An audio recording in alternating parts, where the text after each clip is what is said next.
the hour of 8 o'clock plus just a bit because of the snow. Having arrived, I'm going to call the meeting of the Taxes Committee to order. We do have a quorum. So before we start, has anyone had a chance to look at the February 6, 2019 minutes that would care to approve? Representative Carlson moves the approval of the February 6, 2019 minutes. Any discussion on that? Hearing none, I'm going to call for the vote on those minutes. All those in favor say aye. Aye. Those opposed say nay. A motion does prevail. The minutes for February 6, 2019 are approved. So we're going to move to the agenda today is basically Section 179, bonus depreciation. And Section 179 is a bill we actually had in the tax bills last year, full expensing on that. And I also want to thank members for being here really quite prompt despite the weather this morning. So thank you so much. I appreciate that. Representative Carlson. I'm the only Metro legislator present. Well, now we have Representative Becker Finn, so there's a couple. Yeah, we'll bring that. I think most of the rural folks must live or stay close to the Capitol, and those of us who were commuting had a tough road this morning. But I didn't see you come in. Representative Carlson, I don't know where all of the rural members know. I just know that Representative Fabian did not come in this morning from Roseau. That I know. That I know. So, Representative Fabian. Yes, Representative Fabian. And if I would have come in this morning, it probably would have been on my snowmobile. Well, you you make know, those up there, snowmobiles, and if you buy one, there's a sales tax, and it's really good for the economy.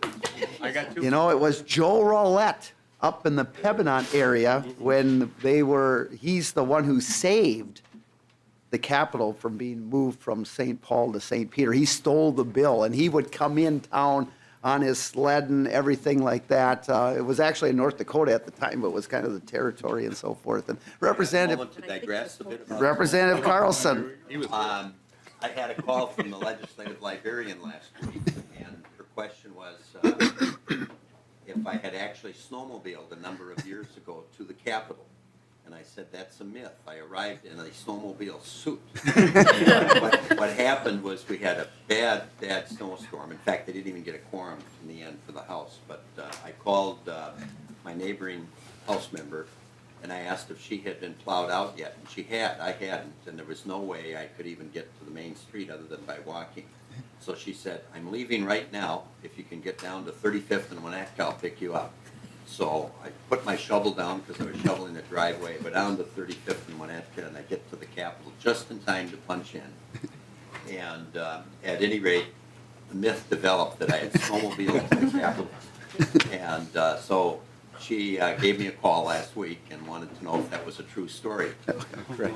And so I told her no. But the other thing was that became somewhat important. I don't know if I got there in time to punch in, but I've never missed a legislative day in 47 years. And so it was important to get here. Now, I don't know whether that would have been counted for or against me if they didn't have a quorum, but didn't quite snowmobile, but I have the suit on. And Representative Carlson, that is unbelievable. Tremendous that you have not missed a day of session. A legislative day in 47 years. That is something. So, very good. I've had good luck with Right. health, and hopefully that continues. Yes. But thank you for the day. Yes. Thank you. As So- other members arrive from the Metro. Right, no, exactly. Hour and 15 minutes. So here is what we are going to do, because we have two pretty identical bills, is we're going to move House File 515, and then I'll have Representative Poppe come forward. She can talk about her bill. And then when she is done with her bill, I'm going to have Representative Gruenhagen come forward and join her there. And but we're not going to move his bill yet, so we just have one at a time. And then we'll have the testifiers on Section 179 testify for or against. And then after questions are asked and testifiers are done, then we'll move the Poppe bill, and then we'll do the motions on the Gruenhagen bills, if that's all right with members here. That way we can have them both up there at the same time. So if Representative Poppe, if you would come forward, and Representative Lean, would you move House File 515? So moved, Mr. Chair. Representative Lee moves House File 515 for inclusion into the tax omnibus bill. So Representative Poppe, again, twice in 2 days here in the Tax Committee. Welcome. Thank you. Good morning, Mr. Chair, members. I appreciate the opportunity to be here today. I think anytime you meet with a farmer these days, there are probably a few things on their mind, and one of those is the bill that's before you, and that is tax conformity for Section 179. They may have other issues that they'd like to talk to you about, but this is one that has continued on for a few years that they would like to see taken care of. And House File 515 is the Section 179 expensing bill that cleanly and simply conforms to federal tax law. It's retroactive to tax year 2018. And if there's a need for a further explanation, I think you've got staff here that would be able to provide the detailed information about what it all does. But it does implement allowing for claiming depreciation in the tax year the property is placed in service rather than spread over a number of years. And this will help small businesses and farmers. So it is a good bill, and I think you are going to hear from people that are going to testify in support of it. It was in last year's tax bill. Then Chair David certainly supported it, and so the House, the Senate, the governor all supported it last year, and I think it's something it's beyond time to do. So thank you, Mr. Chair. Thank you very much. And Representative Gruenhagen, if you would come forward, and while you're doing that, if Mr. Clayman, if you would talk a little bit about Section 179 too. So thank you, Representative Poppe. Mr. Chair and members, there is an extended background section in the two summaries for, actually all three summaries for all three bills today that provide some further information on Section 179 and bonus depreciation. Real briefly, these are expensing provisions. Expensing allows a taxpayer to deduct the full cost of property in the first year that it's placed in service. These are capital expenditures. There's a real value to this for businesses because the alternative is to take the deduction under the applicable federal depreciation schedule. And depending on the type of property, you could have 3, 5, 10-year, or even longer depreciation schedules. So there's a real time value of money here for expensing. The deduction is going to be worth more in the first year that the property is placed in service. The deduction won't be worth as much, 5, 10, 15 years from that point. There are some key differences between Section 179 and bonus. The biggest one, I think, is that Section 179 is typically limited to smaller firms because there are a lot more limits on Section 179. It's income limited. There's a cap on the total deduction you can take, and there's an overall limit on the dollar amount of capital expenditures for that business. And then it phases out dollar for dollar once it reaches that capital expenditure threshold. So at $3.5 million in capital expenditures, essentially, there's a zero amount allowance for Section 179 expensing. There's different types of property between Section 179 and bonus depreciation. There is some overlap too. You can have some property that qualifies under both. And at the federal level, what happens is that firms will take the Section 179 deduction first, and then there's a specific order they have to be taken in. So you take Section 179 first, then bonus depreciation, and then your regular depreciation. Section 179 is typically things like machinery and equipment used in manufacturing and mining and the like. At the federal level, these are expensing provisions, so you deduct 100% of the cost of that property in the first year it's placed in service. At the state level, we don't do that. We require 80% of that amount deducted at the federal level to be added back in the first year, plus $25,000. And then over the subsequent 5 years, then 1/5 of that remaining 80% is deducted each year until the Section 179 expensing deduction is used up. There's an argument that this creates complexity for taxpayers because they have to keep a separate schedule at the state level for the property they're deducting at the state level versus federal. And I think I would just note too that because of the TCJA, there's another layer of complexity involved too under current law, which is that the TCJA changed the types of property that can qualify for both Section 179 and bonus depreciation. And for bonus depreciation, it's significant because the Congress authorized or allowed the deduction, the depreciation deduction for used property as well. So that's a pretty big deal. So what this means is that for 2018, there are taxpayers who not only would have a separate schedule of taking that deduction at the state level, but that will also apply to different property between the federal and the state level.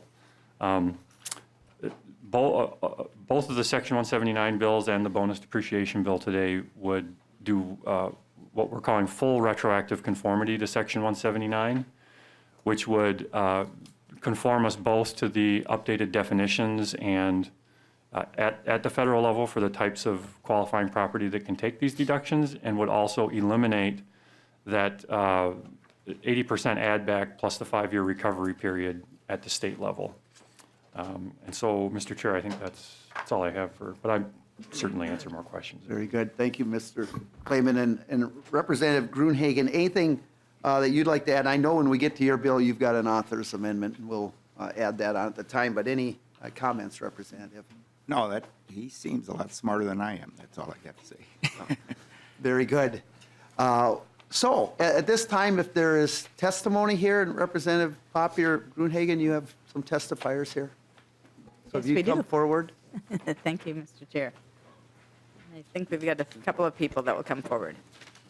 So I think we have Ms. Glazer. We've got, yes. We'll start with Ms. Glazer and then. Good morning, Mr. Chair, members of the committee. Good morning. My name is Amber Hansen Glazer. I'm the Director of Public Policy for Minnesota Farm Bureau. We are a grassroots general farm organization representing nearly 30,000 farm families across the state. I want to thank the committee for taking up tax conformity issues this year, especially provisions that affect rural Minnesota, like Section 179 and 168. Simply put, Minnesota Farm Bureau and most commodity groups across the state support the state of Minnesota's tax code conforming to federal depreciation rules. Farmers and ranchers need to be able to manage their businesses through challenging financial times and be able to continue to invest in their farms and production supplies each year. Agriculture operates in a world of uncertainty, and farmers and ranchers need a tax code that provides that certainty and recognizes their unique financial challenges. Thank you to all of today's bill authors and to Chair Marquart for bringing these bills forward. Minnesota Farm Bureau greatly appreciated that Section 179 was included in last year's tax bill and appreciate that you're considering it again this year. And we look forward to having those conversations. I would ask that you support conforming to federal depreciation rules, including Section 179 with these bills and for Section 168 that we'll be hearing later. Thank you. Thank you very much. Okay, we'll have the testifiers, and if there's questions, we can just stay close, please.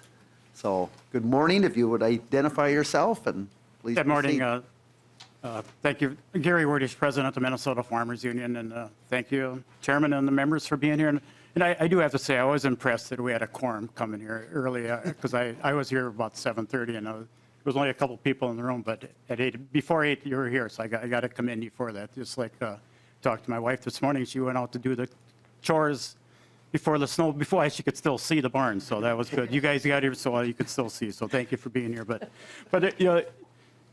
this issue's been before us a number of years.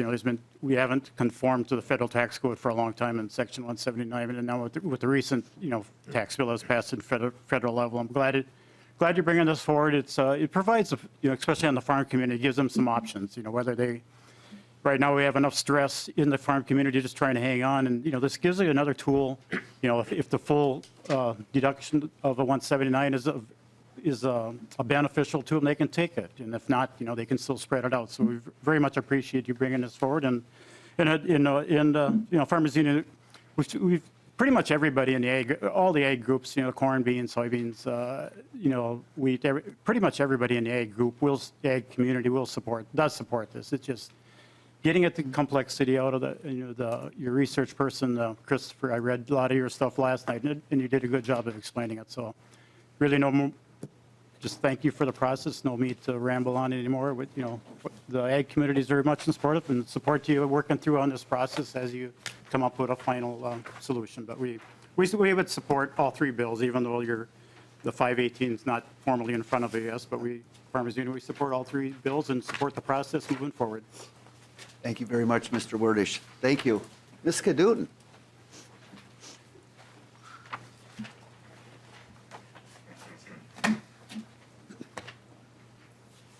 Good morning. Good morning, Mr. Chair, members of the committee. My name is Beth Kadoon. I represent the Minnesota Chamber of Commerce. We're here in strong support of the bill. We thank the chair and the authors for bringing it forward on a bipartisan basis. This is an issue that's always had good, strong bipartisan support. And I think the reason is that we can all agree on that goal, which is trying to encourage investment in Minnesota operations by our private sector. This really gets at that issue by allowing, as I mentioned, businesses to be able to write off that purchase in the year they purchase it versus having to depreciate it over numerous years. I think it's certainly time to get this conformed to. The majority of other states do conform on Section 179. This change was made permanent at the federal level as well. And then just the complexity concerns that was mentioned as well. So we do know we need to clean this part of the law up because it really has, as mentioned by testimony by CPAs on previous committees, really is added to the cost of complying with our tax code. I'll just mention on bonus depreciation as well, which will be the next bill you hear. Another one that does encourage that goal of investment in our state. We're certainly supportive of that as well. And as resources allow, it would be fantastic to fully conform on that. We do realize, as you see that revenue estimate, that is a much more costly item to the state. So I certainly understand that might be harder to conform with completely, but we do know we do need to update on those equipment definitions so we can reduce that complexity. With that, thank you. Thank you very much. Would anyone else like to come down and testify for or against House File 515 or House File 235 or House File 518? We'll take all three of them. If not, Representative Gruenhagen, if you'd come forward. So, members, any questions for the authors? All right, seeing none, Representative Poppe, any closing comments? Thank you, Mr. Chair. As it has been stated, we've been out of conformity since 2005. It is something that would reduce complexity, would reduce stress, would eliminate the difference between federal and state on this issue. It does incentivize investment, and it's a good thing to do. So I would appreciate the support of this committee to be able to bring this forward and to have this included in the tax bill. Thank you, Mr. Chair. Very good. And so what we're going to do is we're going to move this one, and then Representative Gruenhagen, you'll have a chance for your final comment. So Representative Lean renews his motion to lay over House File 515 for possible inclusion into the tax omnibus bill. Representative Poppe, thank you so much. Thank you. Chair Davids moves House File 235 for inclusion into the tax omnibus bill, and there is also an amendment. Representative Davids, would you like to move the A2 amendment? So moved, Mr. Chairman. Representative Davids moves the A2 amendment. Any discussion on that? Hearing none, when call for the vote, all those in favor of the A2 amendment, please say aye. Aye. Those opposed, say nay. The motion does prevail. The amendment is adopted. Representative Gruenhagen, with any comments on your bill or on the amendment? I just want to thank you, Mr. Chair, and the committee for giving me a chance to also present a bill, which is basically a clone of Representative Poppe's bill. In the interest of transparency, this bill is also from former Representative Sarah Anderson, and I made a few modifications, and so I appreciate that. I would like to comment on the fiscal note just briefly, Mr. Chair. Absolutely. And, you know, one of the things that I would bring out, because I know fiscal note is a big part of what goes forward and how this is done, is that the current way that the Minnesota Department of Revenue figures a fiscal note is it from a static standpoint. In other words, if you reduce taxes by $1, you have less revenue. Now, I happen to believe in a dynamic scoring, okay? And what that means is that you take into consideration that lower taxes, especially on our farmers and small businesses, will actually create higher tax revenues. I had a handout here, April 2015, from the Minnesota Revenue and Economic Update. I know it's a few years old, but if you read the paragraph that I have bracketed, it shows that when the gas price dropped significantly by 35%, it was equivalent to a $2 billion tax increase for Minnesota businesses and families. It equaled a $900, the decrease in gas prices equaled $900 of additional disposable income per Minnesota household. And then it went on to state, this will provide a boost to state economic activity in 2015 and 16. The result was we had a surplus. So dynamic scoring takes into consideration that when you reduce taxes, especially on our small businesses and farmers, you actually get increased tax revenue. So, you know, one other way to understand static versus dynamic scoring is static scoring of a fiscal note is that you are precisely wrong. Dynamic scoring of a fiscal note, which some states use and the federal government, I understand, uses, although I don't like to reference them when they're 20 trillion in the hole, means you're approximately right. So as this moves forward, whether it's my bill or Representative Poppe's, which again, her fiscal note is identical, I would encourage the committee to consider the dynamic scoring of what you're doing. The other thing I would add is that the farm economy, some say is in a recession, and others say is close to a depression, okay? They definitely need full deductibility of Section 179. I think it would give a boost to the rural area.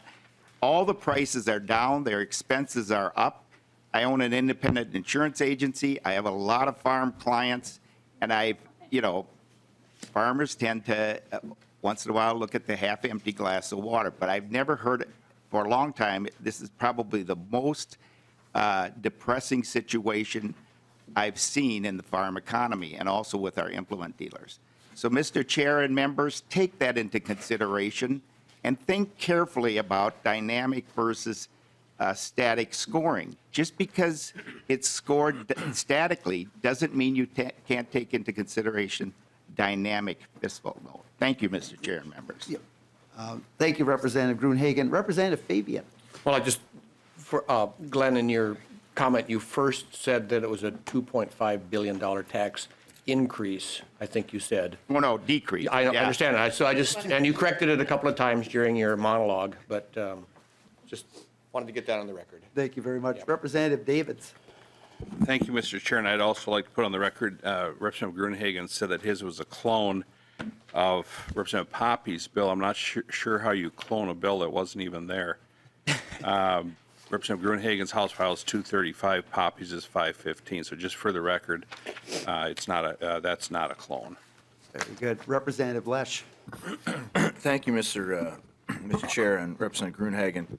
On the dynamic scoring about how you suspect that reducing taxes will increase revenue, do you also believe in dynamic scoring on the, let's say, the spending side of the equation? So if we invest in education, it will reduce criminals and produce more tax-paying citizens. Or if we invest in clean air and water, it will reduce the number of sick people and, will save on healthcare costs. Do you believe in dynamic scoring on that side of the equation as well? Representative Gruenhagen. Having served 16 years on the school board, I believe in a strong academic and educational program for our children. Obviously, a literate workforce is a necessity to see a booming economy. Well, thank you, Representative Mr. Chair. Lesh. And I appreciate that, Representative Gruenhagen. Those of us around here have been concerned for years. The Constitution prohibits us from financing things across biennia, but there are many long-term things that we try to do in this body where you do not see the rewards for years, and yet we don't get to count that, whether it's investing in education or whether it's in some kind of attempt to spur the economy and tax cuts. So I don't know how we get around that, but I appreciate your honesty on the other side. Thank you, Mr. Chair. And Representative Gruenhagen, I do appreciate your comments, and especially on the farm economy. It is in tough shape right now, and there's a lot of things we can't do as a state legislature. We can't control the weather, we can't control the prices, we can't control a lot of the trade type of things. But what we can do in this committee is reduce production costs. And, you know, the Section 179 that you and Representative Poppe has brought forward is very important. Lowering property taxes, very important. There's an issue out there right now where farmers are losing their homestead classification because of their kind of ownership structure and that we need to clean up. So those type of things that we can control, I agree, we need to do here, and this is one committee that can go a long ways in doing that. So do appreciate that. Anything else from members or anything else, Representative Gruenhagen, before? Oh, thank you, Mr. Chair. Very good. So Chair Davids renews his motion on House File 235 as amended, being laid over for possible inclusion into the tax omnibus bill. So thank you very much. And at this time, we're at House File 518. I'm going to turn the chair over to Vice Chair Les Lagarde.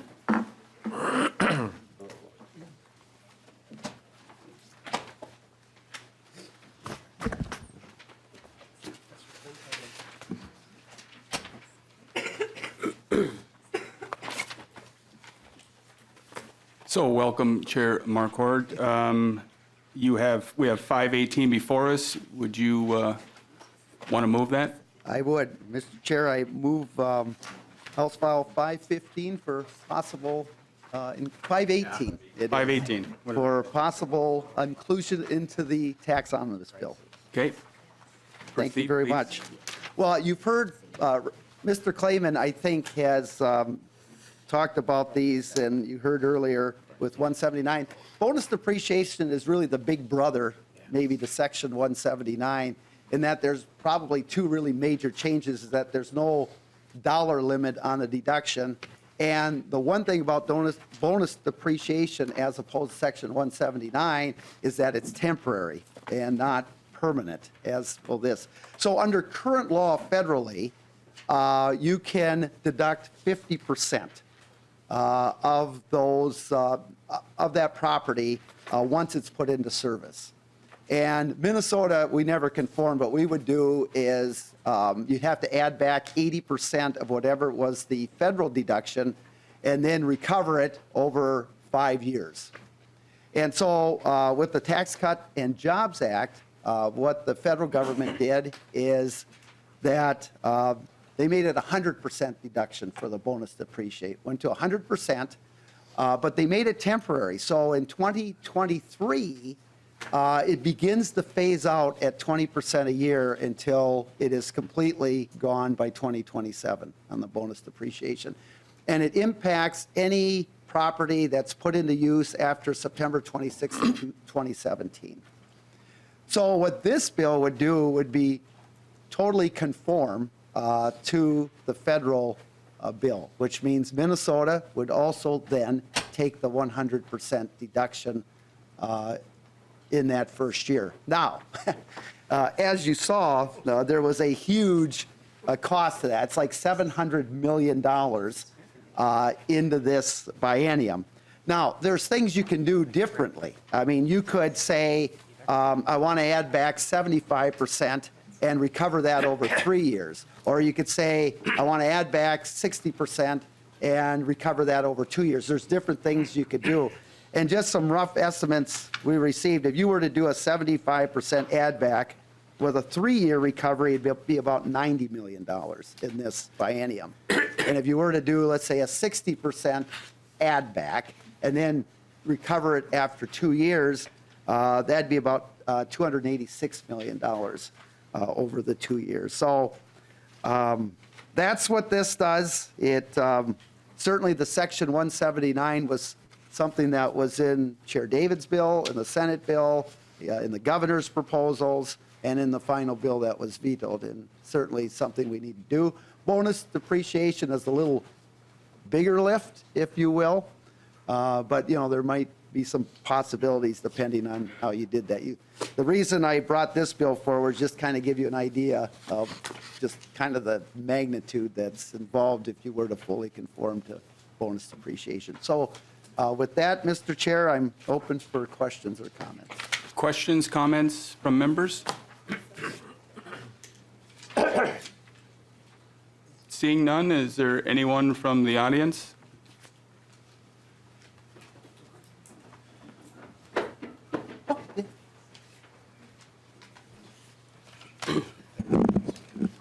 Welcome. Please state your name. Thanks, Mr. Chairman. Mike Hickey, National Federation of Independent Business. Maybe I get one last bite here. If I missed it earlier opportunity here, having some fun on the roads today. But we appreciate all these bills, and they'd all do a tremendous amount of good for the small business people and the farmers we represent. We have struggled with these conformity issues for so long, and so many of you have worked on these, and we just can't quite seem to get there. And so sure appreciate, Mr. Chairman, you shining the light on this today and devoting some time to it. Governor Dayton notably did support Section 179 conformity last year, and hopefully there's a path to that. But this is so important for small business that's trying to expand or replace essential equipment, and for farmers who have to keep up their farming operations and replace very expensive tractors and other machinery. And so this would be a tremendous thing if we could finally get there, get part of the way there. I don't know what the plan is this year, but I appreciate you taking the time to discuss it today and put the spotlight on it. Thank you, Mr. Hickey. Any questions, comments? Thank you. Anyone else from the audience? Hearing none, would you like to, closing comments, I'm sorry. You bet. Thank you, Mr. Chair. Just thank you to the committee for discussion on this important part of our tax code as we move forward. So with that, I would like to renew my motion to lay over House File 518 for possible inclusion into the tax omnibus bill. Chair Marquart asked to lay over House File 518 for possible inclusion in the omnibus bill. Thank you. Mr. Chair, just as we wrap up today, next week, we're looking at kind of three major items.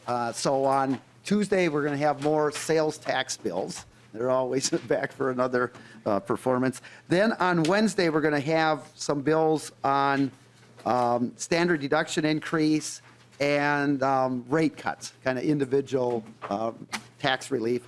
And then on Thursday is going to be tax code dealing with senior citizens. It's going to be Social Security exclusion and increases and so forth. So that's kind of laying out for next week. So, Mr. Chair, that's all I have. Just want to wish everyone a nice weekend and safe travels home. Anything else for the good of the order? Hearing none, we are adjourned.